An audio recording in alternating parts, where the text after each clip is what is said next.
जय श्री राम। आपकी जन्म कुंडली में अगर लगन कुंडली या नवांश दोनों में मेष और तुला एक्सिस जो है वो राहु केतु से पीड़ित हो जाए, या फिर आपका लगन और सप्तम जो है वो राहु केतु एक्सिस में आ जाए, तो फिर ये मैरिटल लाइफ के लिए, शादी के लिए थोड़ा सा प्रॉब्लमेटिक हो जाता है। क्योंकि देखिए, लगन और सप्तम की जो एक्सिस है ये क्या है, लगन आपको दिखाता है, सप्तम आपके स्पाउस को दिखाता है। ठीक है, तो अगर वहाँ पे राहु केतु आ जाते हैं तो थोड़ा सा प्रॉब्लमेटिक हो जाता है। और इसी प्रकार जो आपकी काल पुरुष की कुंडली है उसमें क्या है, लगन में मेष राशि होती है और सप्तम में तुला राशि होती है।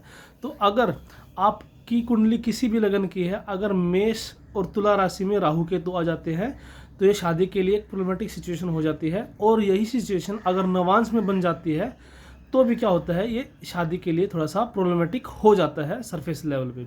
बाकी और चीज़ें भी देखनी पड़ती है, फिर सप्तमेश कहाँ गया, ठीक है, डिस्पोजिटर कहाँ है, सप्तमेश जहाँ पे गया उसका डिस्पोजिटर कहाँ है, मंगल की केतु की दृष्टि तो नहीं पड़ रही है, ये सारी चीज़ें हमें देखनी पड़ती है। लेकिन सरफेस लेवल पे अगर मेष और तुला राशि अगर राहु केतु के इसमें आ जाती है तो फिर ये प्रॉब्लमेटिक हो जाता है।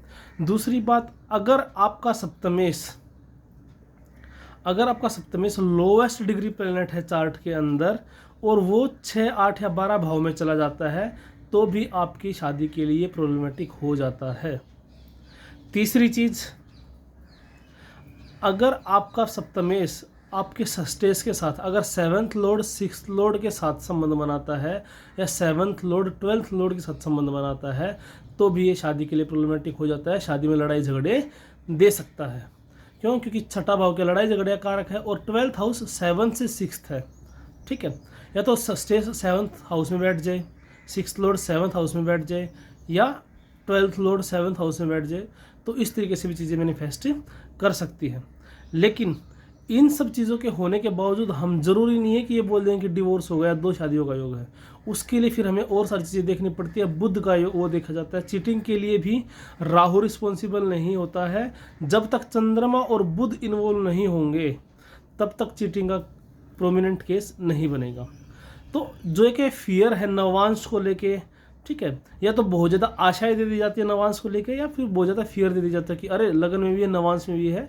तो वो आपको एग्जैक्ट सिचुएशन देखनी पड़ेगी, तब जाके किसी रिजल्ट पे पहुंचा जाता है। हालांकि हम D10 D60 तक चीज़ें देखते हैं, लेकिन वो बाद की बात है। लेकिन सरफेस लेवल पे अगर आपका लगन और सप्तम या फिर मेष तुला वाली जो एक्सिस है वो राहु केतु से पीड़ित हो जाती है तो ये शादी के लिए फिर प्रॉब्लमेटिक हो जाती है।